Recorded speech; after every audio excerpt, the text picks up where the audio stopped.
வானவில்லின் நூல் எடுத்து சேலை ஒன்று நான் கொடுப்பேன்.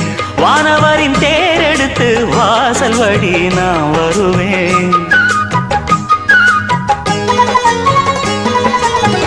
வானவில்லின் நூல் எடுத்து சேலை ஒன்று நான் கொடுப்பேன். வானவரின் தேர் எடுத்து வாசல் வழி நான் வருவேன்.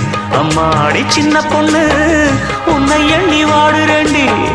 ஆத்தாடி கோபம் இல்ல அத்த மகன் பாடுறேண்டி.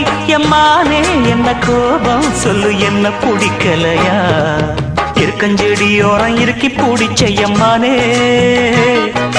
உருகுன்னைய போல உருகி தவிச்சேனே நானே. இருக்கஞ்செடியோரம் இருக்கி பிடிச்ச எம்மானே, உருகுன்னைய போல உருகி தவிச்சேனே நானே. நாள் என்ன